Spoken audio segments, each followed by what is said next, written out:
Morning. Good morning, African.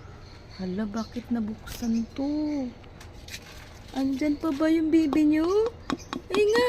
Good morning. Hala, baka nakawala na si baby bird. Buhay pa ba? Hala, ayan. Ayan si baby bird. Buhay pa. Ay nga.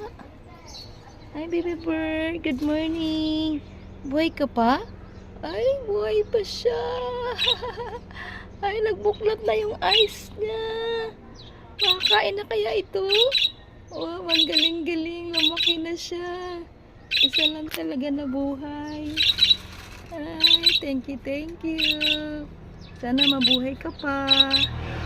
Nang matagal. Yan makalod ang aming baby bird. Malaki na siya. Ayan na, nagtutuka-tuka na siya. Gusto na ata itong kumain. Thank you, African. Ang bait-bait nyo naman, African. At inalagaan nyo ang baby nyo. Thank you. Wala na tayong food. Dawawa naman. Wala na tayong food, African. Paano ba yan?